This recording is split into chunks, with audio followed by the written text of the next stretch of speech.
ótimo. Parte mais importante para isto correr bem.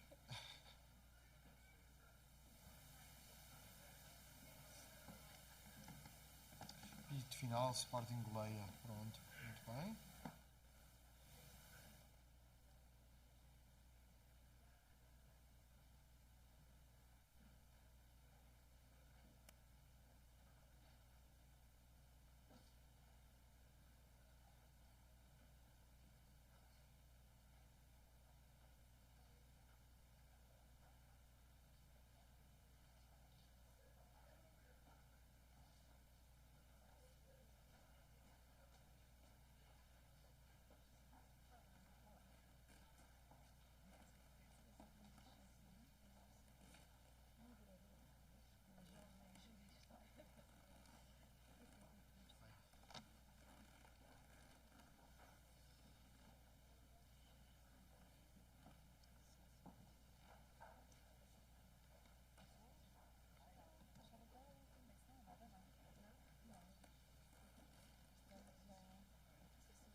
Então, boa noite a todos. Queridos amigos, em nome de Comunhão e Libertação, agradeço-vos a participação no encontro deste final de tarde. Antes de mais, um agradecimento especial ao Sr. Dom Nuno Brás, Bispo do Funchal, que veio de propósito para participar no nosso encontro sobre a guerra na Ucrânia e a profecia pela paz, de hoje à tarde. E só este facto demonstra a sua amizade e paternidade, que penhoradamente lhe agradecemos. Portanto, o Sr. Dom Nuno Brás veio de propósito do Funchal e volta hoje para estar aqui neste encontro. Agradeço também aos outros oradores que, com grande amizade, aceitaram participar no encontro de hoje, o Padre Pedro Quintela, a Doutora Rita Valadas e a Teresa Ramos Ascensão, que aceitou moderar o encontro. A razão do encontro de hoje é uma tentativa de responder ao apelo que o Papa fez ao Movimento de Comunhão e Libertação no dia 15 de outubro passado, de o acompanharmos na profecia pela paz. Esta guerra que se arrasta, faz amanhã um ano, clama a nossa atenção e vigilância. Não é só na Ucrânia a violência. O mundo, cada vez mais violento, assusta-me. Digo-vos sinceramente, assusta-me, diz o Papa. E no livro Contra a Guerra escreve: é necessário reconhecer na própria vida que, inclusive, aquele juízo duro que carrego no coração contra o meu irmão ou a minha irmã, aquela ferida não sarada, aquele mal não perdoado, o rancor que só me faz mal, é uma parte da guerra que tenho dentro. É um fogo no coração que deve ser apagado a fim de que não degenere no incêndio. Com este pedido, também no início desta quaresma, damos então início ao nosso encontro. Muito obrigada.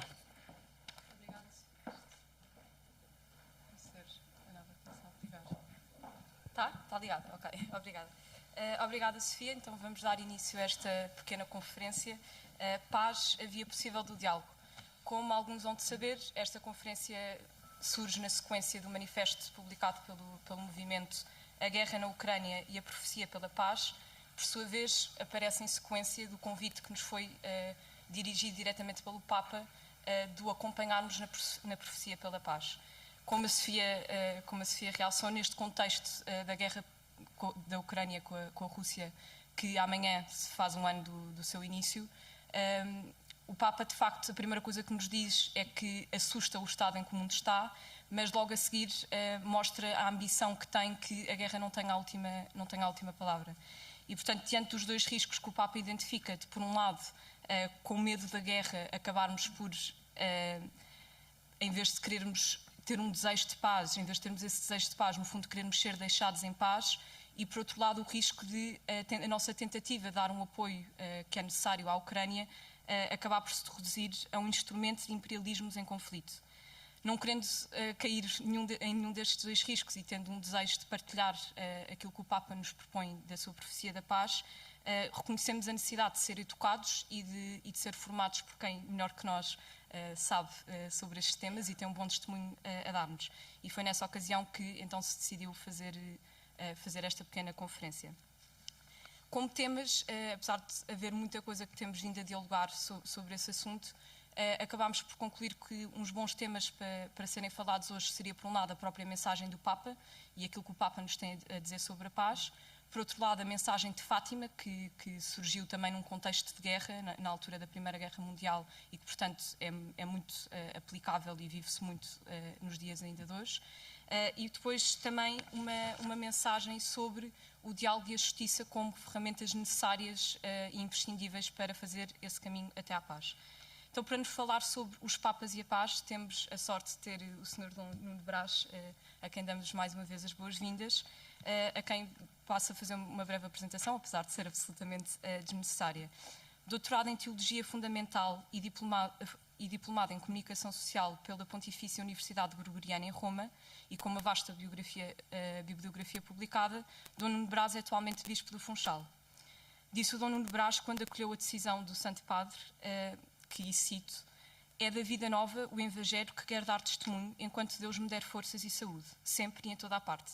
E, portanto, temos a sorte de hoje a dar cumprimento a esse compromisso que fez de ter aqui para nos ajudar a perceber a proposta que o Papa nos faz em relação à paz e a forma de vivermos os tempos atuais. Deixamos também um agradecimento mais pessoal por nos ter recebido aos CEL universitários na Madeira nas férias, eu, apesar de não ter lá estado, sei que foram muito bem acolhidos e deixamos esse agradecimento. Para nos falar sobre Fátima e a paz, temos o Padre Pedro Quintela. Como eu disse, a mensagem de Fátima também surgiu num contexto de guerra e, portanto, é hoje muito relevante. E o Padre Pedro Quintela, que também a maior parte já conhece, é pároco de Monte da Caparica, diretor da Pastoral Universitária no Polo de Almada e capelão do Estabelecimento Prisional de Setúbal. E ainda presidente da Associação Val da Cor, que é dedicada à recuperação de toxicodependentes e alcoólicos. E, portanto, toda a vida que o Padre Pedro Quintela leva é uma vida que será muito relevante para perceber esta mensagem que Nossa Senhora nos deixou de penitência, penitência, penitência, a ver que, com o fim de que a guerra não saia vencedora, mas quem sai vencedora seja a paz com o poder da oração. E, por fim, para nos falar sobre paz, diálogo e justiça, temos a doutora Rita Valadas, que é licenciada em Política Social, dedicando-se profissionalmente há muito tempo a estas áreas de intervenção social. Atualmente é presidente da Caritas Portuguesa e é também assessora na Santa Casa da Misericórdia de Lisboa. Não sendo possível fazer um caminho de paz sem dar lugar à justiça, especialmente aquela que é a justiça social, a doutora Rita vem-nos falar-nos então dessa ligação e da presença da justiça e do diálogo no caminho que nos leva à paz. E, portanto, sendo a nossa primeira oradora, passo então agora a palavra. Bem, muito boa noite a todos e com este meu agradecimento pelo convite, mas também com a imensa humildade, porque esta mesa não é justa, mas partilhar convosco o que me foi pedido, a ligação entre a justiça e a paz, mas sobretudo naquilo que diz respeito ao que se faz na proximidade e e como é que nós nos fazemos próximos muito longe.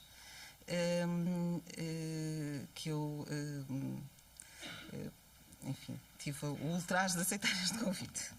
Mas, enfim, eu acho que quem me convidou sabe que eu tenho grande dificuldade em dizer-lhe que não e utilizou esse trunfo. Este manifesto precisa de pouco mais para ser tão evidente e tão inspirador que certamente, vocês que certamente o leram muitas vezes, também concordarão que é um instrumento muito, muito importante para poder olhar para aquilo que vai acontecendo. Nós estamos aqui a dedicar-nos inspirados pelo que se passou na Ucrânia, uma guerra na Europa que eu acho que ninguém esperava que acontecesse, mas numa conjuntura terrível no país e no mundo.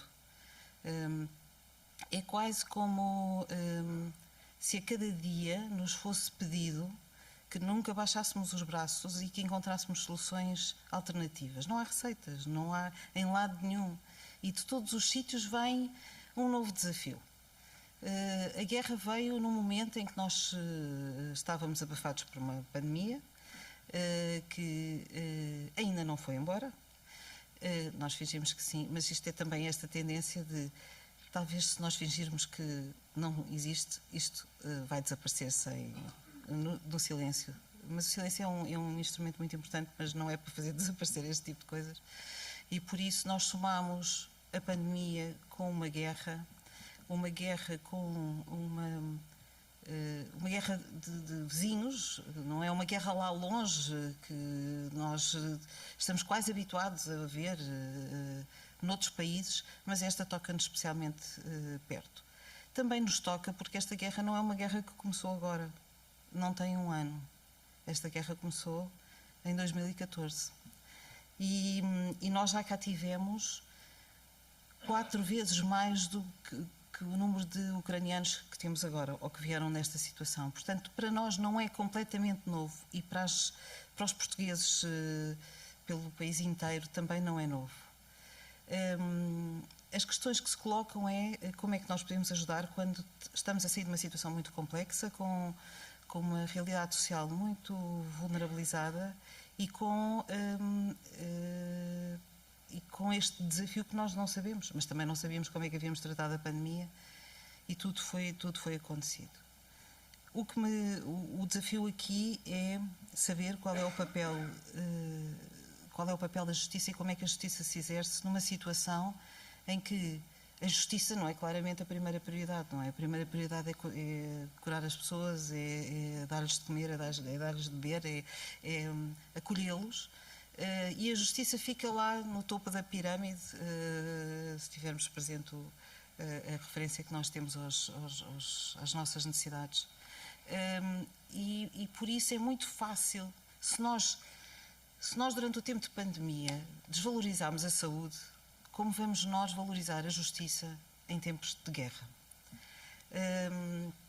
E isso realmente é um desafio, porque nós estamos a falar de uma guerra que acontece lá, mas que tem consequências no caminho todo que vem da Ucrânia até cá.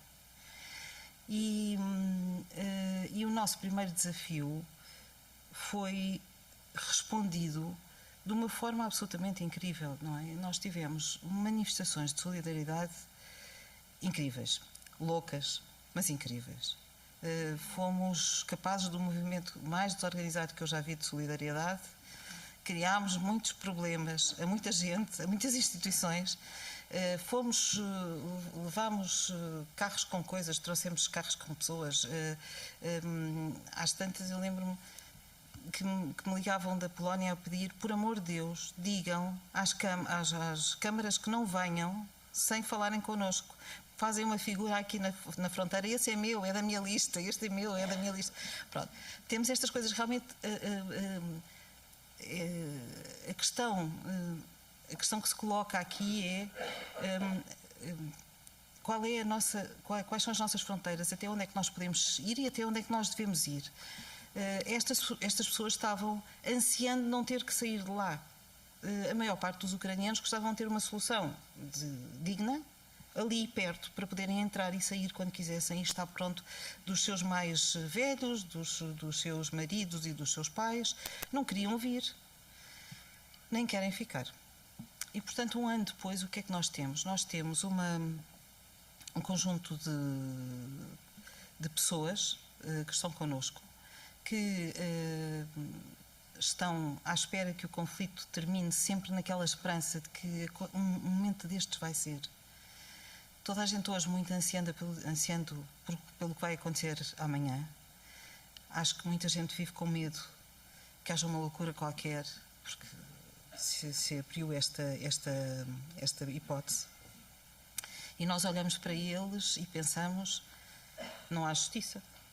Justiça de nenhum tipo. Estas pessoas tiveram, por causa de uma questão política, que eu me dispenso de classificar, embora o Papa tenha sido claríssimo em relação a isso, não há dúvida nenhuma que as pessoas têm direito a lutar por aquilo que é o seu território, a sua casa-mãe, os seus valores, as suas pessoas. Mas porque é que os outros tiveram todos que sair? Como é que se evacua um país por causa de uma guerra? E depois, como é que nós apoiamos? Se as pessoas querem lá ficar, o que é que nós fazemos? Trazemos todos? Ou vamos todos para lá? E não há respostas certas, não há receitas, e nós não temos nenhuma ainda hoje, um ano depois, não sabemos exatamente o que é que ainda podemos fazer. Aquilo que sabemos foi, e eu posso falar pela Caritas. A Caritas é uma rede internacional e, portanto, como rede internacional que agiu dessa maneira, através de apelos de emergência feitos a começar na Ucrânia e pelos países subsequentes até Portugal, e tivemos a fazer o levantamento na rede do apoio que tinha sido dado. O apoio em euros, eu ainda não sei, são muitos milhões de euros que aconteceu, para apoiar 5,3 milhões de pessoas. A rede de Caritas apoiou neste ano 5,3 milhões de ucranianos, desde a Ucrânia até Portugal. E este número é muito significativo. E o nosso problema com eles é também saber o que é que nós podemos oferecer a estas pessoas enquanto cá estão, no caminho para o futuro que decidirem ter e depois na Ucrânia. Foi por isso que nós abrimos uma campanha em março e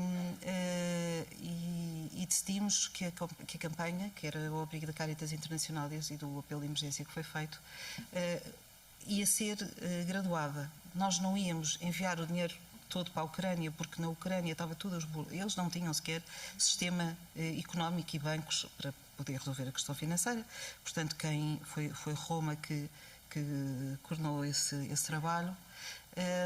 E depois fomos fazendo poucos projetos para permitir aos que lá ficam para ter alguma dignidade e algumas condições de vida, e a todos os que iam fazendo o caminho até cá, que em cada país pudessem ser apoiados. E nós tivemos, demos apoio à Polónia, à Roménia, à Moldávia, à República Checa, à Eslováquia, à Bulgária e à Hungria. Isto são todos os países que também estão muito longe de nós. Nós nem temos bem, eu acho, a noção do que se lá passa. Nós falamos da guerra da Ucrânia como assim uma coisa muito má que está a acontecer, mas que nós não sabemos caracterizar. Nós temos algumas pessoas ucranianas a trabalhar connosco. Até temos uma pessoa no escritório da Caritas Portuguesa. A forma como eles reagem é um exemplo de vida. Eles querem voltar, querem ir, vivem com uma coragem imensa o que se está a passar. Para além da raiva, certamente, que têm ou que se está a passar, não o fazem, não o expressam e só dizem: eu quero ir para resolver a situação, quero voltar à Ucrânia, mas enquanto estão cá são uma mão de obra absolutamente incrível. Já na primeira fase, em 2014, eles se integraram excepcionalmente, têm imensa capacidade para aprender línguas, aprendem o português com muita facilidade e estão a construir tecido social connosco. Estão, de facto, disponíveis para ser parte do desenvolvimento dos sítios onde estão. Falar de justiça social é um bocadinho difícil. Nós sabemos que não há justiça em tempo de guerra e também não há guerra se houver justiça. Se houvesse justiça, estas pessoas não estavam nesta situação. Mas, na verdade, é um problema contra o qual nós não sabemos resolver, a não ser fazendo o nosso esforço de cada um e tentando que o nosso exemplo possa não só ajudar quem está mais próximo, como resolver os problemas de quem está mais longe. E é por isso que nós acreditamos que há assim umas ferramentas para o desenvolvimento, para a paz, para a justiça social e para o garante do acesso aos direitos. Porque a justiça social é disso que se trata, é ter acesso aos direitos, corrigir as desigualdades e combater a tentativa que a guerra tem de promover a falência destas nossas armas, que são garantir os direitos humanos básicos e a justiça social e paz. A mim também me assusta. Eu acho que é a palavra é a palavra que mais ressoa em mim quando ouço o Papa e todas as pessoas falarem sobre a situação que se está a viver. Justiça social, desigualdade e bem-estar são conceitos muito ecléticos e ligados a este desiderato que é repartir equitativamente os bens. É um desafio sem fim. E em tempos de guerra é claramente bastante mais difícil. Aquilo que nós nos propomos é garantir que se usam os bens com equidade na medida da nossa dimensão, tentar chegar lá longe com aquilo que nos é pedido de lá, tentar a defesa da justiça e da paz neste mundo salpicado de conflitos, catástrofes e muita violência. E sim, usando esta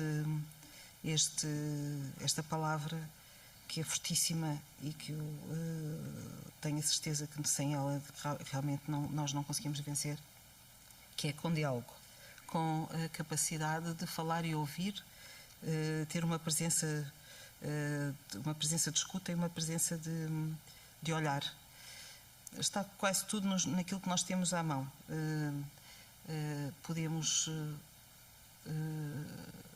Nós podemos escutar sem ouvir. Nós podemos ver sem conseguir, sem ter vista.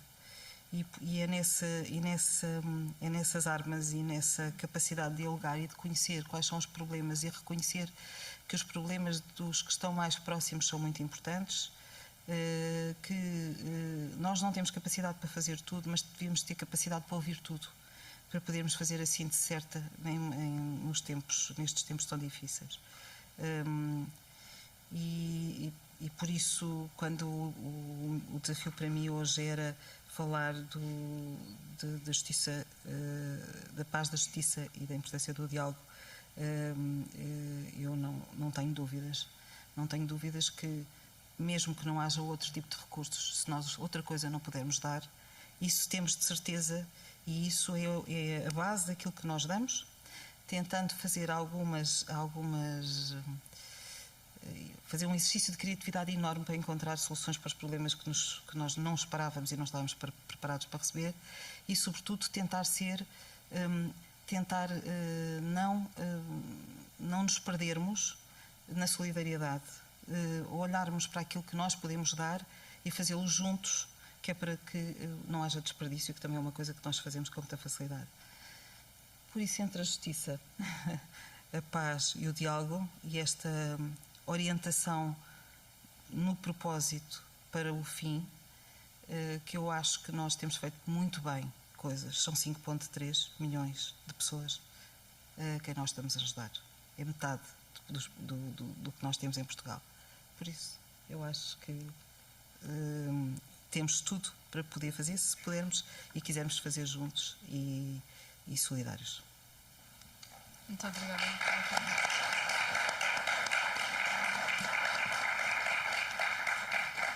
Muito obrigada. Vamos então agora ouvir o Padre Pedro.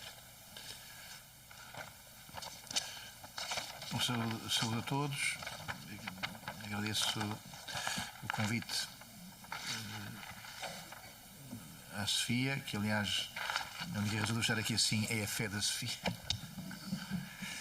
Sou a doutora Rita Valadas, que não conhecia pessoalmente, na grande responsabilidade da Cáritas, a Teresa Ascensão aqui na diligência desta mesa, o Dom Nuno, cuja admiração como bispo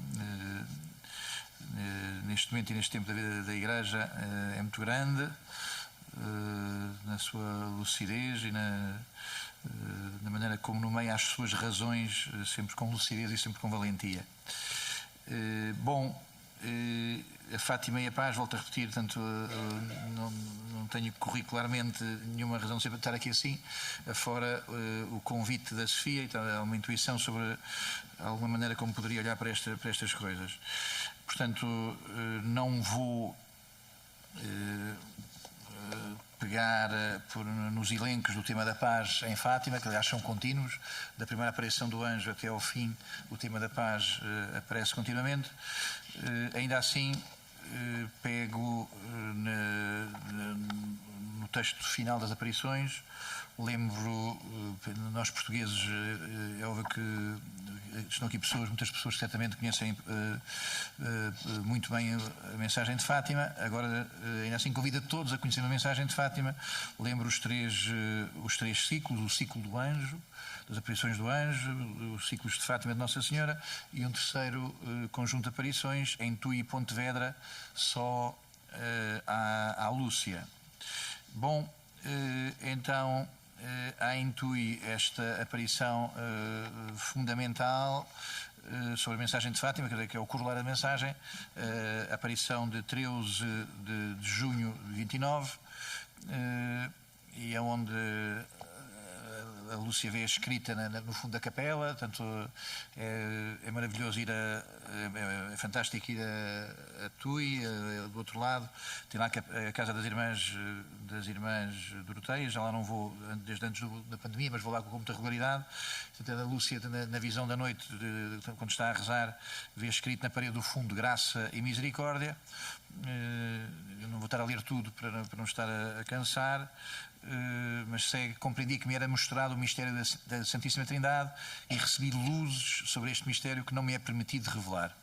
Depois Nossa Senhora disse-me: é chegado o momento em que Deus pede para o Santo Padre fazer, em união com todos os bispos, a consagração da Rússia ao meu Imaculado Coração, prometendo salvá-la por este meio. Era aqui que eu me queria situar, neste imperativo partilhar à Lúcia. Esta coisa é tão grande que na história da Igreja, tanto quanto sei, não há nada comparável com o facto da Lúcia, na sua singularidade de simples freira rapariga lá da aldeia, freira do Doroteia, um dia carmelita, corrige 8 vezes os papas a dizer que ainda não é assim, e os papas vão aceitando o que ela lhes indica. O que me parece aqui relevante neste conjunto, para chegar ao tema de Fátima e a paz, é chegar aqui assim então ao coração da mensagem de Fátima, àquilo que é específico. Um bocadinho que assim, não me coordenei com a Teresa, mas tanto não vou pegar aqui tanto no tema da penitência. Obviamente que também aparece, mas vou um bocadinho noutra direção. O que é o próprio, o que é o específico, o que é o único da mensagem de Fátima? De facto, penitência, La Salette, as aparições muito queridas depois ao escritor ao Léon Blois. La Salette é uma mensagem profundamente marcada pela penitência. Há uma série de coisas que são muito próximas em Lourdes e em Fátima, pedir que houvesse um andor, fazer uma capelinha, enfim, são coisas que são muito próximas. E, portanto, enfim, todos os lugares de aparição de Nossa Senhora são lugares de oração, são lugares de convite à penitência. Chama a atenção que na Igreja, tanto quanto sei, portanto, as aparições de Nossa Senhora reconhecidas com os processos canónicos oficialmente pela Igreja são 15. A primeira no sul, nas encostas dos Alpes, Laus, perto de Grenoble, nunca lá estive. E a última que está identificada no Ruanda. Medjugorje não entra aqui assim, não é o tema. Mais estranho não entrar aqui também no conjunto de aparições é a da medalha milagrosa da Santa Catarina Labouré, porque a própria nunca quis falar sobre as aparições e, portanto, por essa razão não há o processo canónico não foi conclusivo. Então, enfim, há 15 aparições de Nossa Senhora reconhecidas pela Igreja na modernidade. E, portanto, todas elas têm que ver com oração, todas elas têm que ver com conversão. Não penso que seja aí assim que encontramos o vocabulário único que vem com Fátima. Então, aqui assim, parece-me que se a oração e a penitência são o ambiente de Fátima, não são, no entanto, o específico, o único que é próprio de Fátima. Bom, então, para onde é que podemos avançar? Fátima, de facto, se isto fosse em termos de círculos concêntricos, está envolvida neste grande tema da oração e da penitência, um tema que é mais específico. Em todas as aparições, nas 6 aparições, 7 vezes, Nossa Senhora recomenda que se recite o terço. Lembro esta associação, que é possível de ser feita antes do Papa João Paulo II ter incluído os mistérios luminosos. Lembro que em 1917, portanto, na aparição final de outubro, Nossa Senhora dá-se a ver a Lúcia conta que viu estas 3 realidades no céu. Viu a Sagrada Família, viu Nossa Senhora das Dores e viu Nossa Senhora do Carmo. A Sagrada Família é vista em 1917, quando o Freud andava ali a matar o pai. Quer dizer, a Sagrada Família aparece numa altura, num começo de século, em que Fátima, em que, enfim, muito do pensamento que se torna canónico ao nível da cultura, via a família como uma estrutura opressora, e portanto ainda não tinha chegado a confusão toda, o carnaval todo em que haveríamos de entrar, este carnaval da cultura, não é? Mais recente. Portanto, enfim, a aparição da Sagrada Família podemos associá-la aos mistérios gozosos, aonde se reza este percurso da família de Jesus. Vê também Nossa Senhora das Dores, que podemos associar aos mistérios dolorosos, num século que vai dizer que o sofrimento é absolutamente obsceno e que o que é preciso tirar, o que cenicamente não pode estar na vida das pessoas, é o sofrimento. Portanto, toda esta maneira de tentar viver festivamente sem termos que nos enfrentar com o sofrimento, e de novo, na altura, ainda não haveria esta expressão legislativa em favor da eutanásia. E por outro lado, finalmente, esta aparição também Nossa Senhora vestida Nossa Senhora do Carmo. Porque Nossa Senhora do Carmo, porque Nossa Senhora da Conceição? É óbvio que estamos aqui assim, eu estou apenas, sem qualquer nenhuma pretensão, estamos no mundo das hipóteses, estávamos muito longe da Lúcia ser carmelita. Penso que Nossa Senhora do Carmo pode ser ligada aos mistérios gloriosos, e de facto o Carmo é, por excelência, na história da Igreja, parece-me, na história da Igreja, o contrário não é assim. O Carmo, Nossa Senhora do Carmo, é, por excelência, a epifania da graça, não é? Quer dizer, os jesuítas treinavam muito os seus filhos para uma excelência, tantos anos de formação, tanto tempo de formação, assim os dominicanos também com as suas competências próprias, portanto, todo um treino feito aos seus membros para aquilo que lhe era específico nas grandes ordens religiosas. E os carmelitas são o lugar onde Deus coloca lá a mais extraordinária seleção de santos, diria eu, sem grande pré-escolaridade, não é? Veja-se a Lúcia, que lá vai chegar vinda da aldeia, a criança que entra com 14 anos, ou 14 ou 15 anos, entra com 14 anos, fala com o Papa, entra aos 15, de Santa Teresa do Menino Jesus. Depois, enfim, a mulher lá, uma mulher lá da terra, poderosa na terra, Teresa d'Ávila, enfim, gente que não tinham feito MBAs, não tinham feito Erasmus, não tinham feito a escolaridade obrigatória nas melhores universidades, e a intensidade, o que nós devemos ao Carmo. O Carmo, por excelência, para mim, quando surge ali face a face ao tremendismo de Lutero. Lutero é o desespero, o homem não pode nunca viver a união com Deus, pode esperar que da misericórdia de Deus se compadeça do homem, que Deus nos faça misericórdia. O Carmelo é a afirmação de que o coração do homem é feito para a relação com Deus.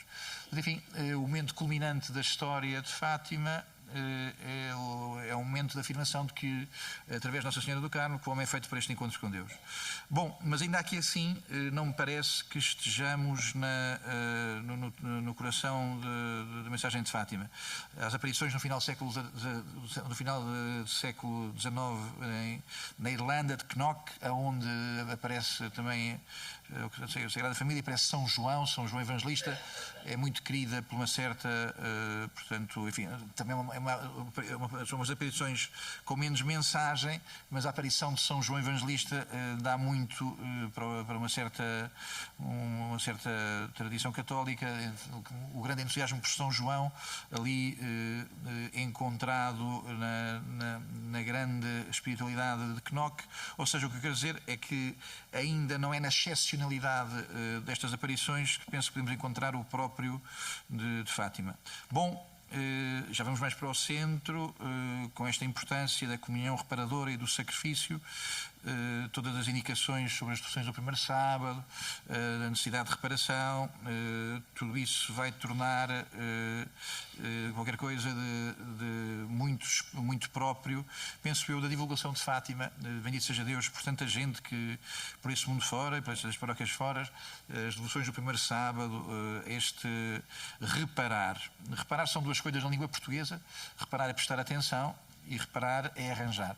Portanto, reparar é um prestar atenção com o coração para arranjar, para onde reparar que ali havia uma brecha, ali procurar pôr um olhar e uma decisão de amor, uma decisão de fé.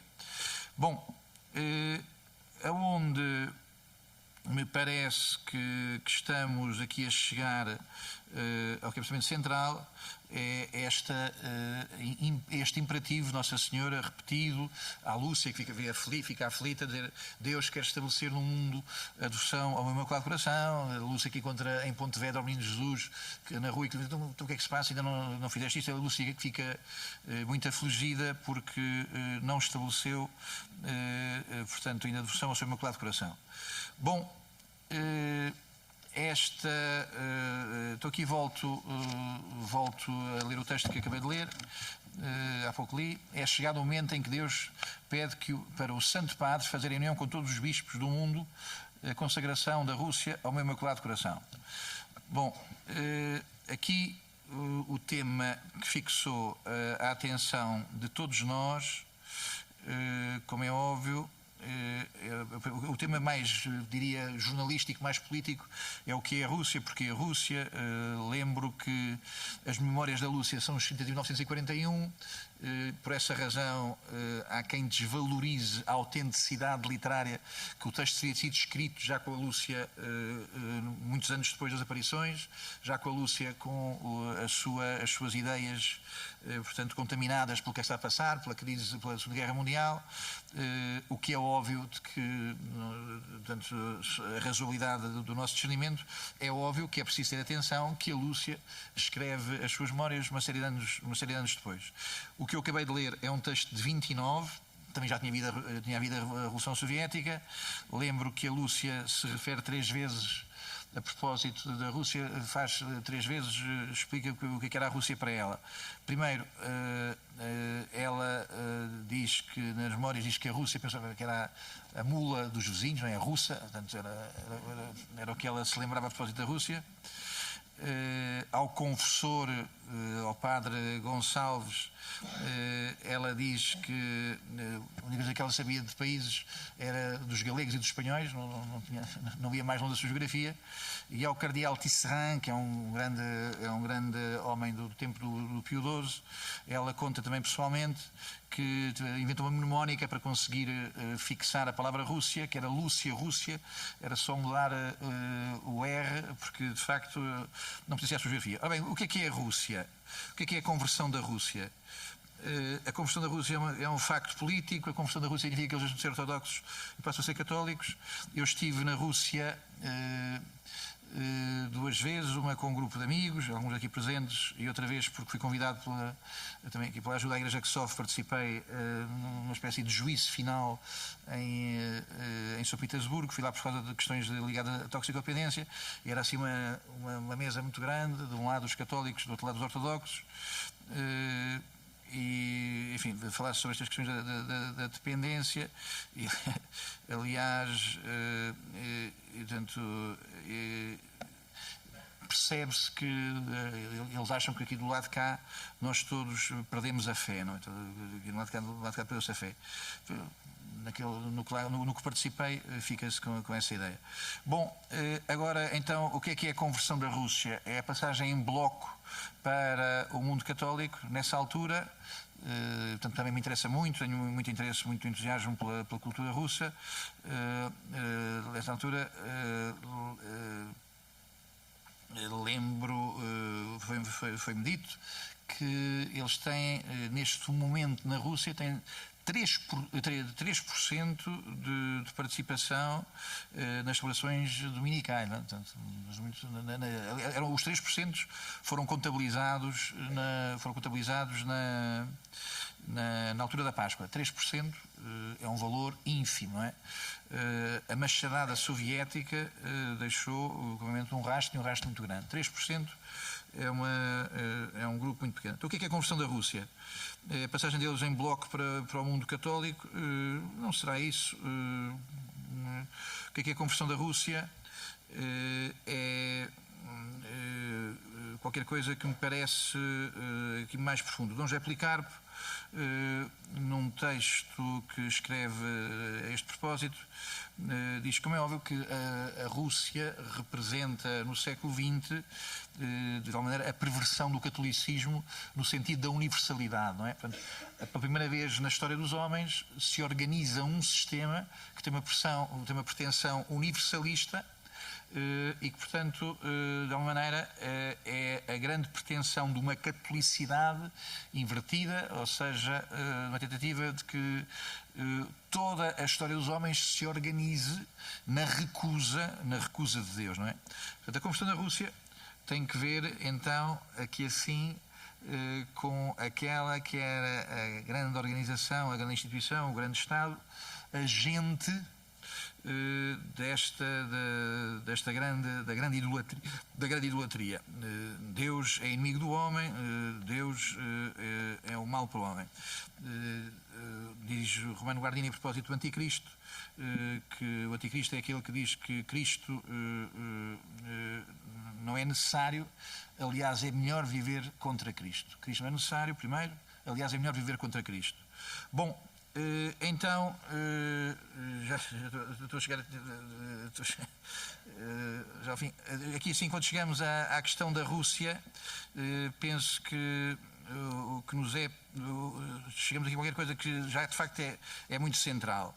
Há outra coisa que é absolutamente extraordinária para mim, que não deixa de pensar, que é este pedido absolutamente absurdo, diria, do ponto de vista da catequese de uma criança da aldeia, que é preciso que o Santo Padre consagre o mundo em união com todos os bispos. À época, no final da monarquia, o que se esperava era que o Papa, no exercício da sua potestade de monárquica, o Papa sozinho, imperialmente, o Papa consegue. O que seria de esperar, penso, da cabeça de uma criança, se tivesse inventado a história, o que ela teria ouvido dos padres do seu tempo, é de que o Papa era quase como que um rei. Esta inclusão do tema de que têm que vir os bispos juntos é completamente extemporânea para aquele tempo, que vai depois se tornar muito importante para depois com o Concílio Vaticano II, e que vai ser o tema da colegialidade, e que de alguma maneira também vai ter obviamente grandes repercussões até aos dias que correm. Ora bem, então o que me parece é que é aqui que nós estamos em relação ao que é essencial na mensagem de Fátima. Para terminar, o que é que me parece que é essencial?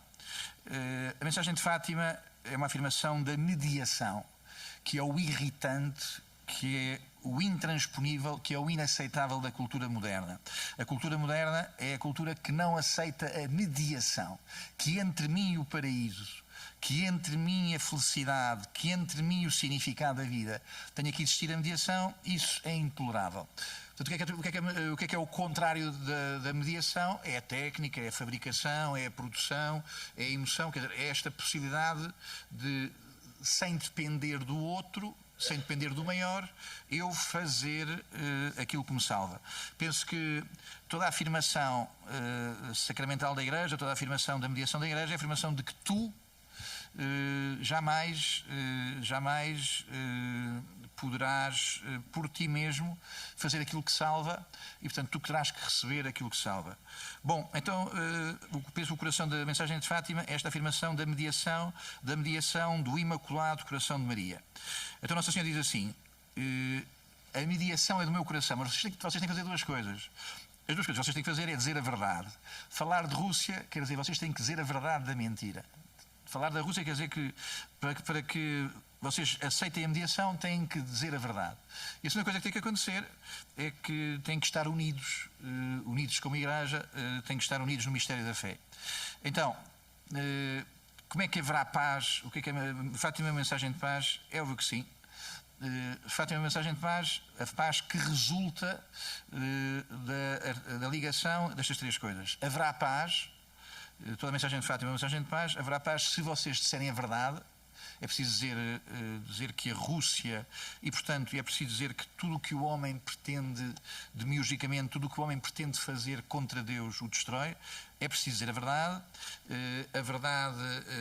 é preciso dizer a verdade da doutrina, é preciso dizer a verdade da fé, é preciso que eles sejam um como tu e eu somos um, é preciso este grande mistério da caridade, que é a unidade da Igreja, os bispos, significada nos bispos, e então, assim, a mediação do meu coração poderá trazer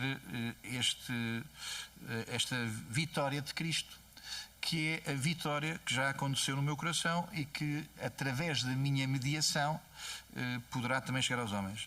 Mais coisas haveria a dizer, sobretudo trazer aqui assim também os demónios, os processos do Dostoiévski, que termina exatamente a anunciar a necessidade da mediação e a dizer que, a propósito, aquela parábola dos porcos, de que os porcos mandaram-se todos para ribançar abaixo, diz o Dostoiévski, que isso será a Rússia, todos os nossos males serão afundados e finalmente chegará o dia, profetiza o Dostoiévski, em que, já libertados da imundice, nos colocaremos aos pés de Jesus para receber a sua paz. Terminei, muito obrigado, boas noites.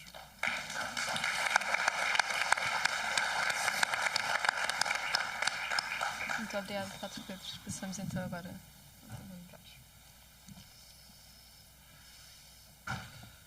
Enquanto o computador vai abrindo, eu quero agradecer em primeiro lugar este pretexto para vir a Lisboa e, portanto, ver os amigos, e isso é sempre muito bom, e portanto aceitei também à conta disso, e, portanto, pronto, desculpem, mas sim. Pronto, isto estava aqui assim muito, tinha para aqui uma carrada de coisas. Vamos aqui fazer assim, que é mais é isto. Pronto. Então, os temas, pediram-me para falar sobre as mensagens do Papa Francisco para o Dia Mundial da Paz. Os temas são estes. Eu só vou falar da primeira. Pronto. Porque me parece que dá o mote a todas elas. Portanto, 2014, Fraternidade, Fundamento e Caminho para a Paz. 2015, Já não escravos, mas irmãos. 2016, Vence a indiferença, conquista a paz. Esta também é muito interessante, e se pudermos, ainda lá chegaremos. A não violência, 2017, a não violência, o estilo da política para a paz. 2018, migrantes e refugiados. 2019, um outro tema muito interessante, a boa política está ao serviço da paz. 2020, a paz como caminho de esperança. 21, a cultura do cuidado como percurso da paz. 22, diálogo entre gerações. E 23, espantosamente, ninguém pode salvar-se sozinho. Comecemos a partir da Covid-19, quando a guerra na Ucrânia já estava, não é? Mas bom, pronto. Então, eu creio que esta mensagem de 2014 é muito interessante, porque dá o mote, e nela nós podemos encontrar quase como que um resumo daquilo que daquilo que são as múltiplas intervenções do nosso Papa Francisco. Fraternidade, fundamento e caminho para a paz. Creio que todo o ministério do Papa Francisco se pode entender a partir desta realidade. O Papa, olhando para o nosso mundo, vê nele um mundo de indivíduos, de egoístas. E por isso mesmo, aquilo que importa é apelar, fazer com que o mundo deixe esta indiferença e, portanto, fazer com que no mundo exista a fraternidade. Bom, precisamente, portanto, temos aqui, vamos agora seguir um bocadinho mais, é uma longa mensagem,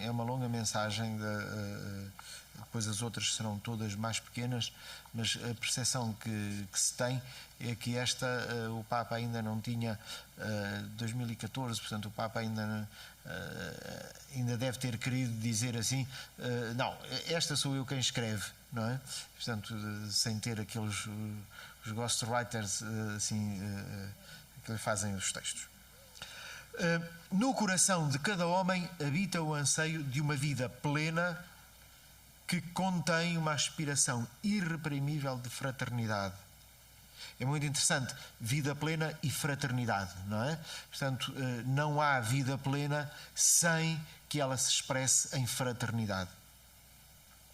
Impelindo à comunhão com os outros, em quem não encontramos inimigos ou concorrentes, mas irmãos que devemos acolher e abraçar. Se nós virmos, este é um dos motes que está muito presente em São João Paulo II, é o grande mote do Papa Bento XVI, o outro, não é? O outro que é Deus e o outro que é o irmão. Bom, é o mote do cristianismo, não é? Não encontramos inimigos ou concorrentes, mas irmãos que devemos acolher e abraçar. E então a fraternidade aparece-nos com uma vocação. Ou seja, a fraternidade já não é simplesmente qualquer coisa de natural, não é? Qualquer coisa que surge espontaneamente, até porque temos depois o pecado original, não é?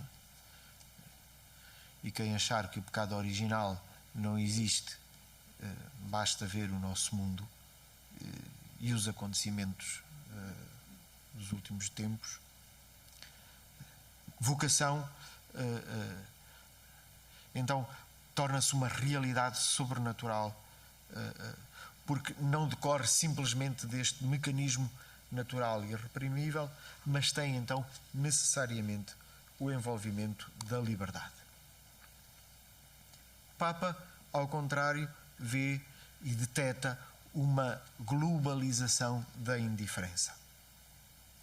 Este mundo que sublinha exageradamente o indivíduo, a ponto de assistirmos então a uma globalização da indiferença, nós precisamos de ser seres relacionais em que o outro não é um obstáculo, a família como fonte de toda a fraternidade.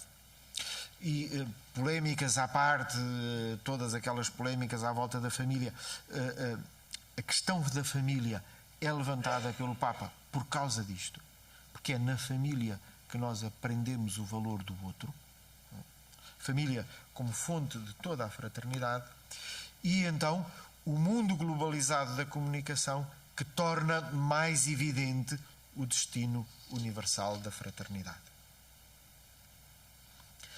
É muito interessante o Papa fazer apelo àquilo que cita mesmo textualmente a afirmação do Papa Bento XVI. A globalização faz-nos vizinhos, mas não nos faz irmãos. E creio que todos temos experiência disto, não é? De facto, estamos mais próximos no sentido de estarmos mais perto, não estamos mais próximos no sentido de sermos mais irmãos.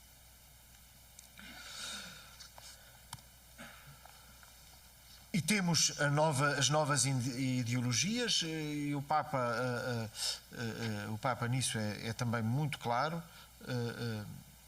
sobretudo quando está mais solto, não é?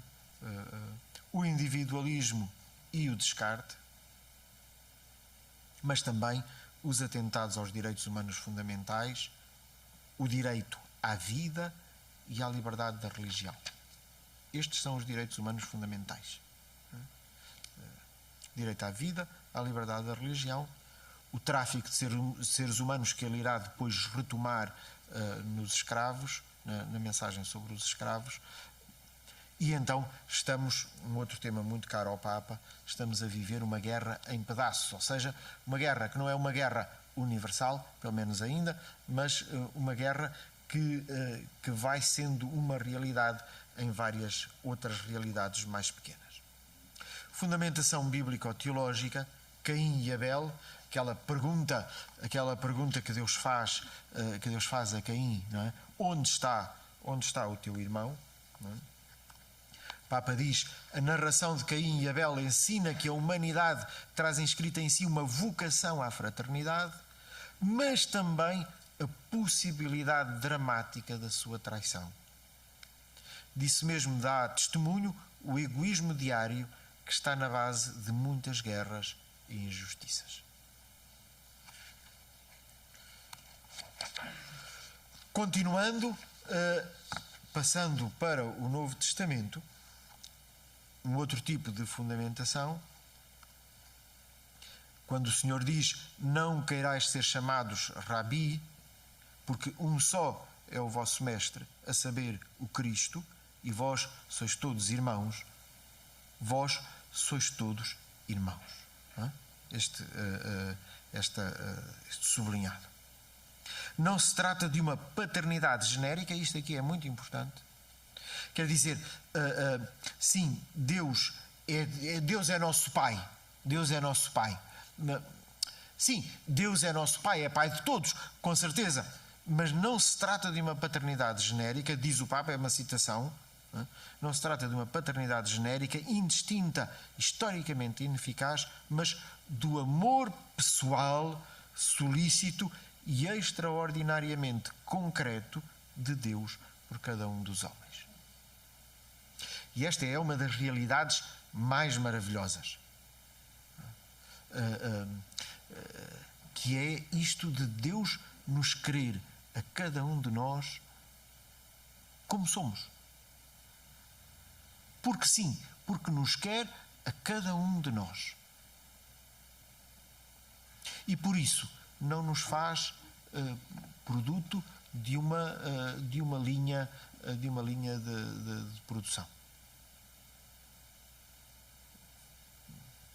Esta garrafa, se não fosse igual a todas as outras, a funcionária tinha atirado. Desde que seja boa funcionária, como é óbvio. Tinha atirado. Nós, seres humanos, somos todos diferentes. Ou seja, esta paternidade de Deus não é simplesmente uma paternidade geral.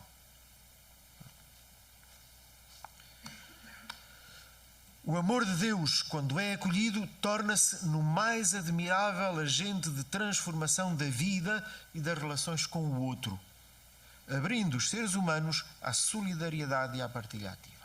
Creio que isto que é um outro ponto importante. Quer dizer, não nos basta falar de fraternidade. Absolutamente. A fraternidade exige sempre um pai.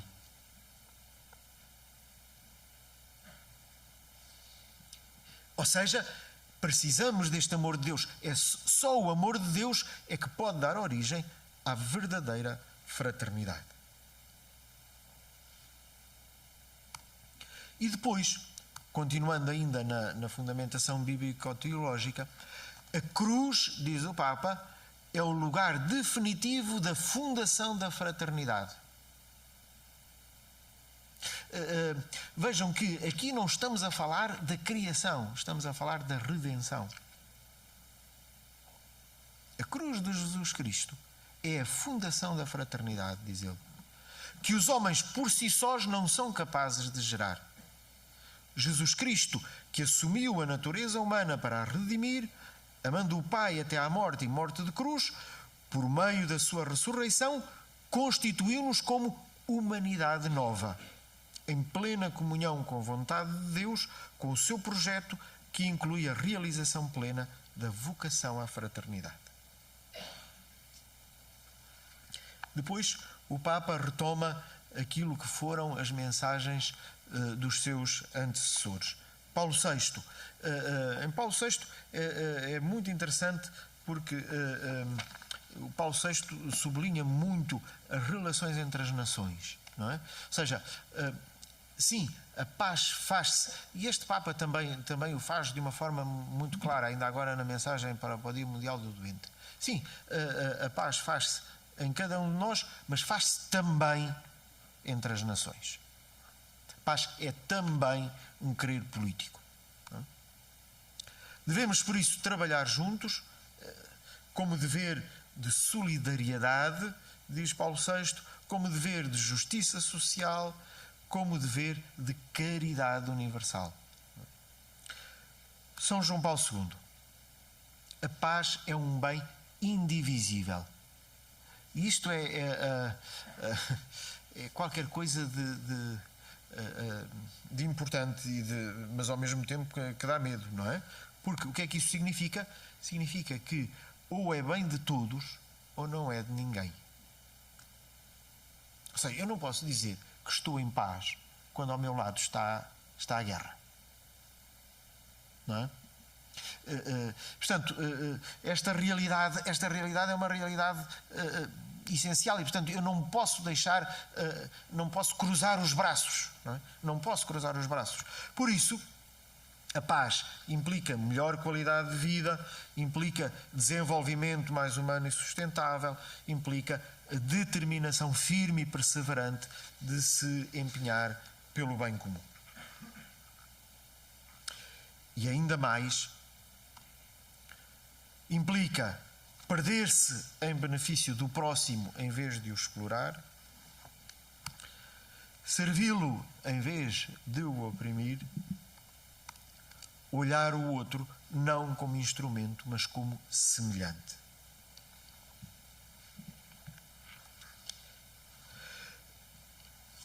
E o Papa Francisco depois vai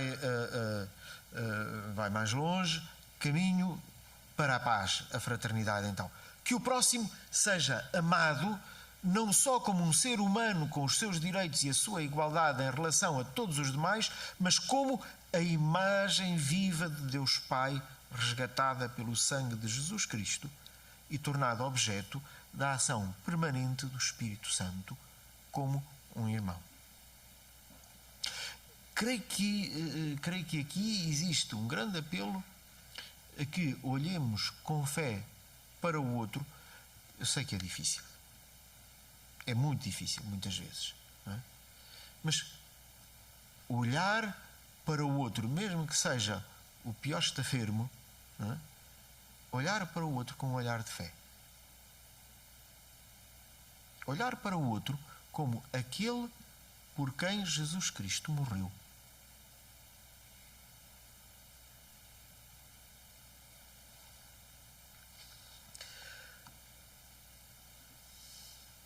A falta de fraternidade causa a pobreza. Que pobreza? A pobreza relacional nas famílias e nas comunidades, que só pode ser ultrapassada com relações fraternas. A pobreza absoluta tem diminuído, e isto é uma observação muito interessante. Ou seja, de facto, a riqueza do mundo é maior, em absoluto. O mundo está mais rico hoje, mas a pobreza relativa tem aumentado. Ou seja, as desigualdades entre pessoas e grupos. Então, são obviamente necessárias políticas que promovam o princípio da fraternidade, que atenuem a desigualdade de rendimento e, o Papa lembra, a hipoteca social sobre os bens privados. E, portanto, o desapego, estilos de vida sóbrios e essenciais e também a partilha. Fraternidade na economia. As graves crises financeiras e económicas dos nossos dias têm a sua origem no progressivo afastamento de Deus e do próximo. Com a ambição desmedida de bens materiais, por um lado, e, por outro, o empobrecimento das relações interpessoais e comunitárias. E depois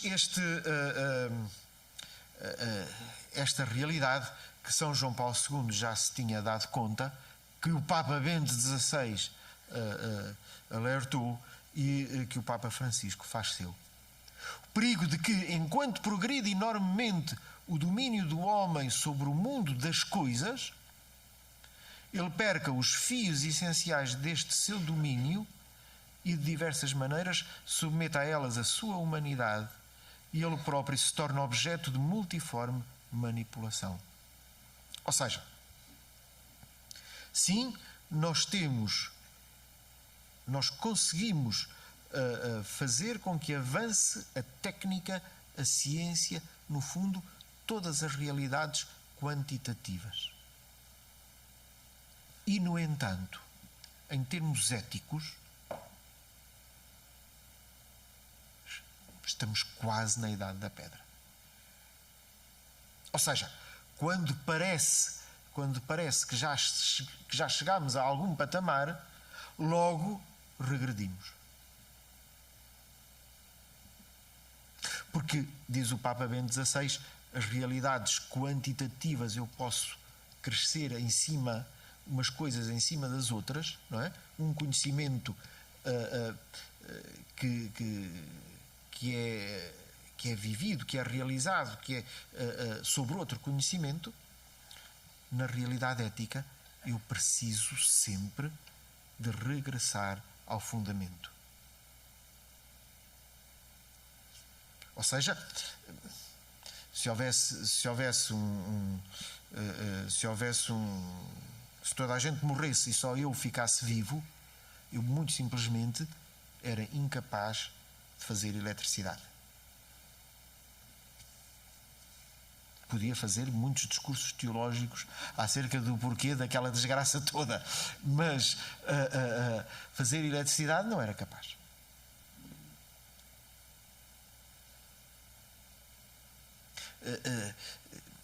Quer dizer,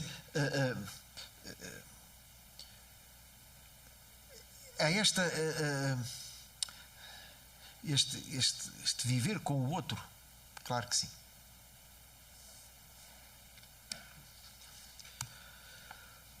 Repensar, por isso mesmo, diz o Papa, adequadamente os modelos de desenvolvimento económico e mudar estilos de vida. O Papa prega no deserto, mas prega, não é? Eu tenho muitas vezes esta sensação que estamos a pregar no deserto. Não é? Bom, recuperar depois as virtudes da prudência, temperança, justiça e fortaleza. Fraternidade extingue a guerra. Portanto, a fraternidade,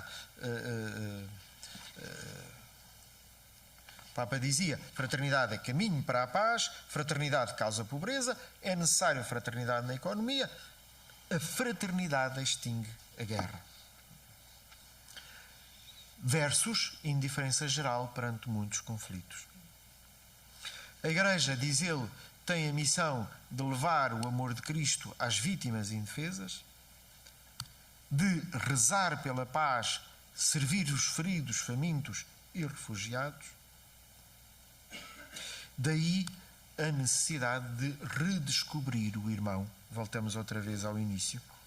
E, portanto, também a necessidade de desarmamento. E os acordos internacionais não bastam, é necessária a conversão de coração enquanto compromisso diário de todos. Fraternidade extingue a guerra, a fraternidade gera paz social. Fraternidade cria um equilíbrio entre liberdade e justiça, entre responsabilidade pessoal e solidariedade, entre bem dos indivíduos e bem comum. Este equilíbrio constante, não é? Entre liberdade e justiça, entre responsabilidade pessoal e solidariedade, entre bem dos indivíduos e bem comum. Portanto, o meu bem e os outros. A fraternidade cria este equilíbrio, não é? Entre a pessoa e o outro. E por isso vence o egoísmo individual que contrasta a possibilidade das pessoas viverem em liberdade e harmonia entre si. Continua: uma convivência baseada unicamente em relações de força nada tem de humano. Nela veem as pessoas coartada a própria liberdade, quando, pelo contrário, deveriam ser postas em condição tal que se sentissem estimuladas a procurar o próprio desenvolvimento e aperfeiçoamento.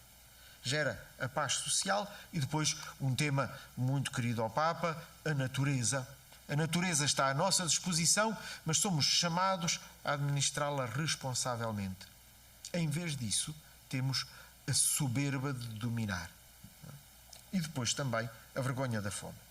Em conclusão,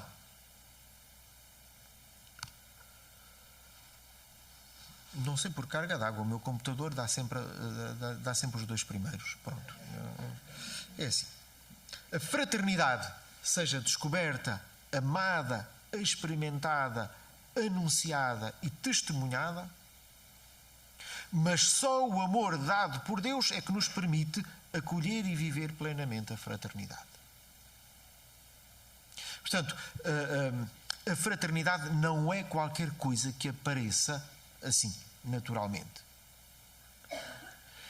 Eu olho para o outro, percebo que somos próximos, mas não necessariamente irmãos. Não é?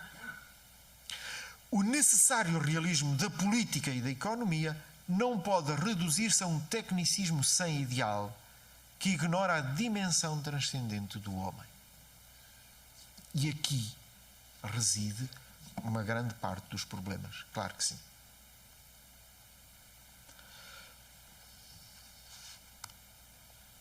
Finalmente, nós cristãos,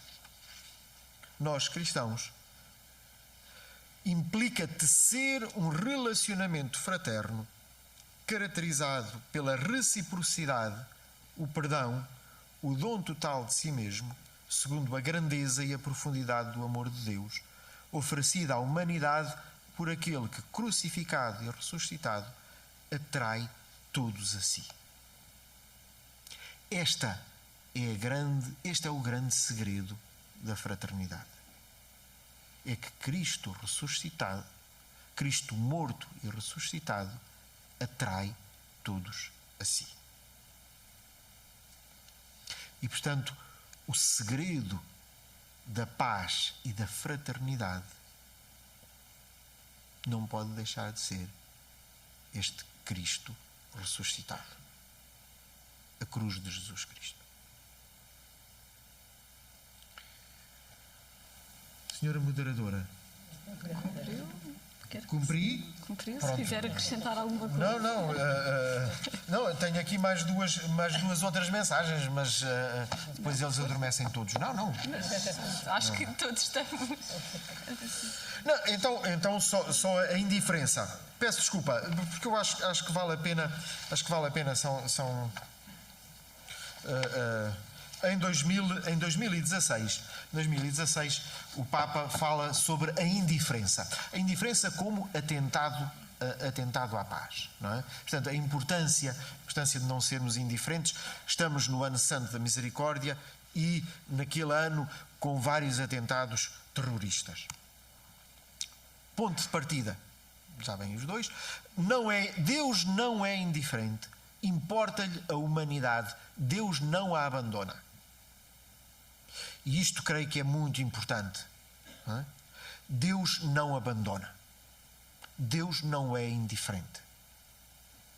Variadas são as razões para crer na capacidade que a humanidade tem de agir conjunta e solidariamente, reconhecendo a própria interligação e interdependência, tendo a peito os membros mais frágeis e a salvaguarda do bem comum. Vamos passando só assim, sem grandes comentários. Fora desta relação, passaríamos a ser menos humanos. É por isso mesmo que a indiferença constitui uma ameaça para a família humana. Quer dizer, eu ser capaz de me deixar tocar, de me deixar interrogar pelo outro que está ali ao meu lado. Formas de indiferença. Fechar o coração desinteressando-se dos outros. Fechar os olhos para não ver o que sucede ao redor. E diz o Papa, é uma tipologia bastante difundida e presente em cada época, mas hoje superou o âmbito individual para ser a globalização da indiferença. Ou seja, a indiferença instituída como sistema de vida. Como modo, como estilo habitual de vida. Como cultura. A cultura da indiferença.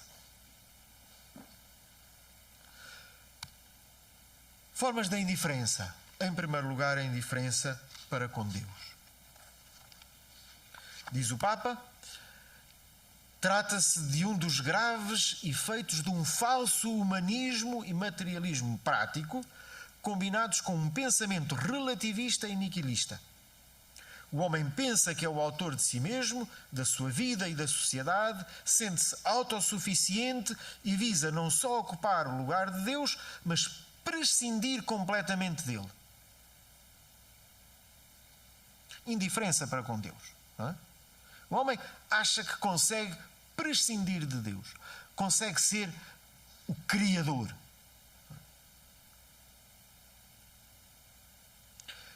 E o Papa recorda Bento XVI, nem o homem nem o seu desenvolvimento são capazes por si mesmos de se atribuir o próprio significado último. O homem por si não é capaz de dar sentido último àquilo que é. Segunda forma de indiferença, indiferença para com o próximo. Fechamento e desinteresse. A condição de rendição, não é? Diz o Papa. Conhecem-se vagamente os dramas, mas não nos sentimos envolvidos. Ou seja, conhecemos, mas não vivemos a compaixão. E isto até mesmo à conta de uma certa saturação de informação que gera a anestesia. Não é? Será um ano de guerra na Ucrânia. Já sabemos. Significa que a Rússia hoje disparou mais não sei quantos mísseis. Significa que mais não sei quantas pessoas morreram. Mas já sabemos, 365 dias a ouvir isto. Comemos perfeitamente o almoço, nem nos deixamos interrogar. Não é? Pretendem encontrar uma solução numa educação que os tranquiliza e transforma em seres domesticados e inofensivos. E aqui temos a educação como uma realidade essencial, não é? E a questão é sempre, estamos a educar para a indiferença? Depois, a falta de atenção à realidade circundante, especialmente a mais distante. Algumas pessoas preferem nem sequer perguntar. E assim o nosso coração cai na indiferença, encontrando-se relativamente bem e confortável. Encontrando-me relativamente bem e confortável, esqueço-me dos que não estão bem. E, portanto, depois também a indiferença para com a casa comum, a Laudato Si, tinha sido publicada.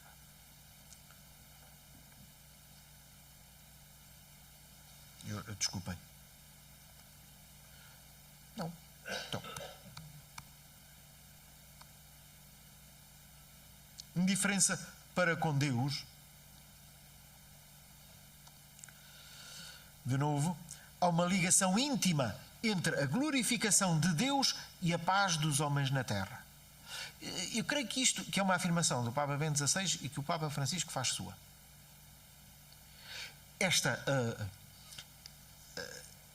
E aqui mete Fátima também, claramente, não é? Ou seja, há uma ligação íntima entre o dar glória a Deus e a paz dos homens na terra. Não são duas coisas separadas, justapostas, não é? Ou que caminham em paralelo. Não. É qualquer coisa de essencial.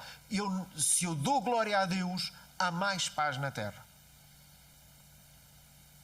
O esquecimento e a negação de Deus que induzem o homem a não reconhecer qualquer norma acima de si próprio e a tomar como norma apenas a si mesmo, produziram crueldade e violência sem medida.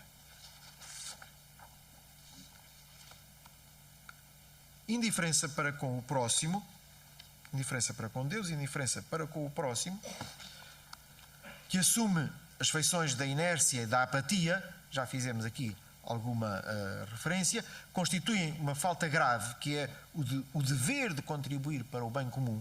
Portanto, frente ao dever de contribuir para o bem comum, obviamente, constitui uma falta grave. A nível institucional, e aqui creio que é talvez importante, vem de braço dado com uma cultura orientada para o lucro e para o hedonismo. Pode mesmo justificar políticas económicas. Diz o Papa, não é raro que os projetos económicos ou políticos dos homens tenham por finalidade a conquista ou a manutenção do poder e das riquezas, mesmo à custa de espezinhar os direitos e as exigências fundamentais dos outros. E depois, também, a indiferença pelo ambiente natural, guerras movidas à conta dos recursos naturais. E o Papa apela misericórdia e conversão de coração. De novo, Caim e Abel, Jesus e o bom samaritano. A misericórdia é o coração de Deus. Um coração que bate forte onde quer que esteja em jogo a dignidade humana. Ou seja, Deus não é indiferente. Recordemos. Daí também convite de São Paulo, Romanos 12:5, alegrar-se com os que se alegram, chorar com os que choram. A primeira verdade da Igreja é o amor de Cristo. Somos chamados a fazer do amor, da compaixão, da misericórdia, da solidariedade, um verdadeiro programa de vida. E isto requer conversão de coração. Então, contra a indiferença, a solidariedade. O Papa faz suas as palavras de São João Paulo II. A solidariedade é a determinação firme e perseverante. O que é solidariedade? Não é? É a determinação firme e perseverante de se empenhar pelo bem comum, ou seja, pelo bem de todos e de cada um. Não é só pelo bem de todos, pelo bem de todos e de cada um. Porque todos somos verdadeiramente responsáveis por todos.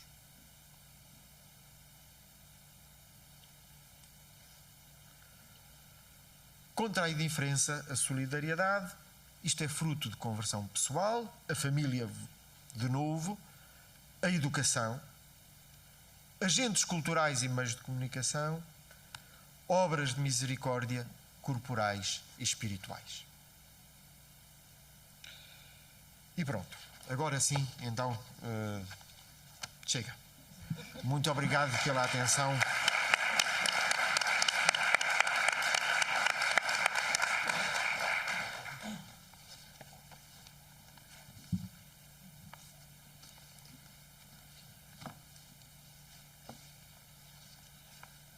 Espero por indicações superiores. Peço desculpa. Avançamos? Pois, porque eu vou para apanhar, se abrimos Eu tenho tempo que estar para no perguntas. aeroporto às 10h30. 10h15. Então, Se alguém quiser fazer alguma questão, claro que sim. ok, então abrimos a Qualquer um de perguntas. nós. Se alguém Embora quiser. seja rápido, não é? Já temos ali um microfone para circular. Acho que é isso que eu tenho.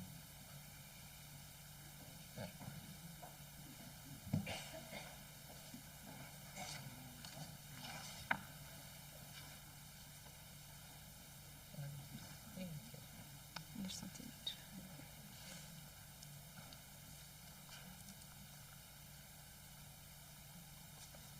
Todos querem ir embora.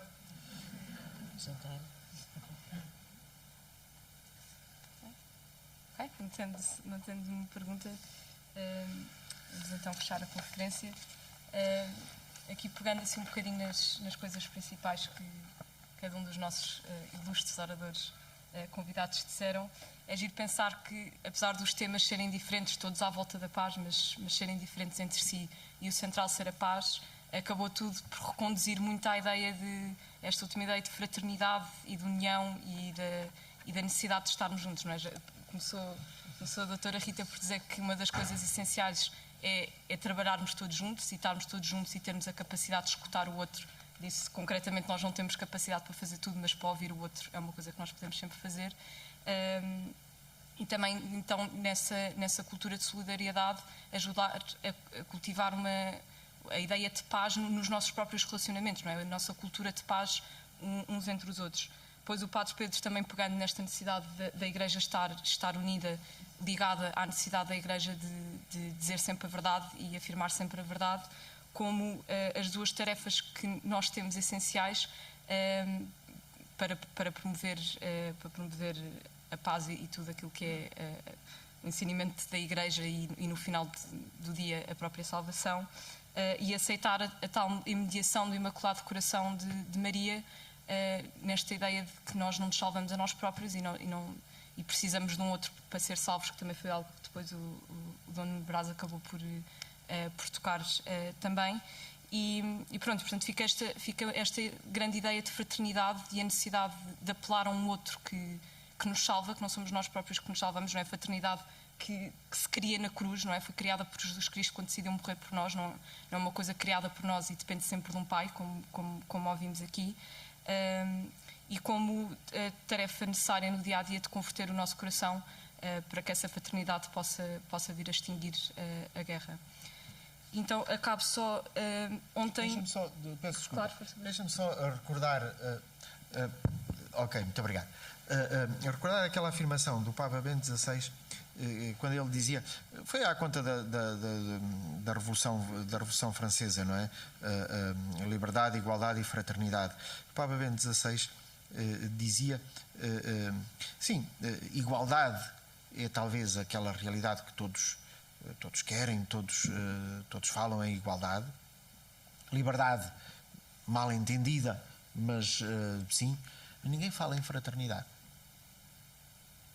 Porquê? Perguntava-se o Papa Bento XVI. Porque fraternidade exige que haja um pai. Não é? Porque para sermos irmãos precisamos ter um pai comum. E é aí que a coisa se complica. Este reconhecimento de um pai comum. Não é? Ou seja, este reconhecimento, esta referência a Deus. E creio que isto que é essencial, isto de percebermos que dar glória a Deus significa também paz na terra, não é? Portanto, que as duas realidades estão implicadas mutuamente, creio que é essencial. Desculpe. Não, claro. Ia só ler ontem o Papa, quando estava a assinalar o aniversário do início da guerra da Ucrânia, amanhã, apesar de ter começado em 2014, questionava-se o seguinte, passo a ler. Poderá o Senhor perdoar tantos crimes e tanta violência? Ele é Deus da paz. Permaneçamos próximos do martirizado povo ucraniano que continua a sofrer e perguntemos-nos, foi feito tudo o que era possível para travar a guerra?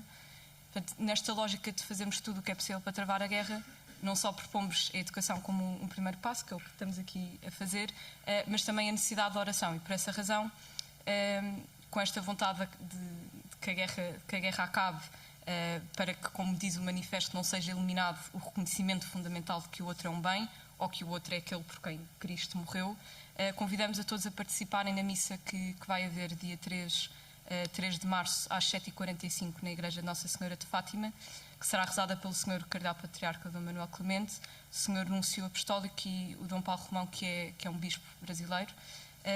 E será rezada pelo aniversário da morte de Dom Luigi Giussani e o reconhecimento pontifício da fraternidade do céu, e teremos obviamente a intenção de rezar pela paz no mundo, em concreto na Ucrânia.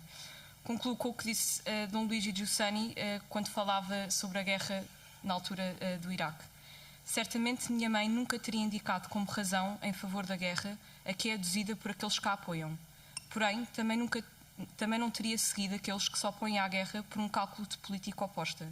Minha mãe, observando uns e outros, teria concluído: peçamos a Deus para que Ele nos ajude. E este juízo a teria deixado tranquila, não porque indiferente, mas porque certa de que Deus é o Senhor de tudo, que conduz tudo a um destino de bem diante de qualquer grave momento da história. Muito obrigada a todos.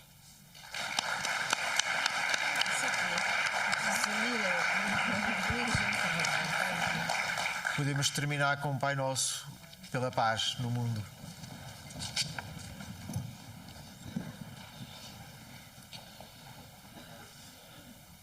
Pai nosso, que estás nos céus, santificado seja o vosso nome. Venha a nós o vosso reino. Seja feita a vossa vontade, assim na terra como no céu. O pão nosso de cada dia nos dai hoje. Perdoai-nos as nossas ofensas, assim como nós perdoamos a quem nos tem ofendido. E não nos deixeis cair em tentação, mas livrai-nos do mal. Nossa Senhora, Rainha da Paz, dai-nos a paz. O Senhor esteja convosco. Abençoe-vos Deus Todo-Poderoso, Pai, Filho e Espírito Santo. Ide em paz e o Senhor vos acompanhe.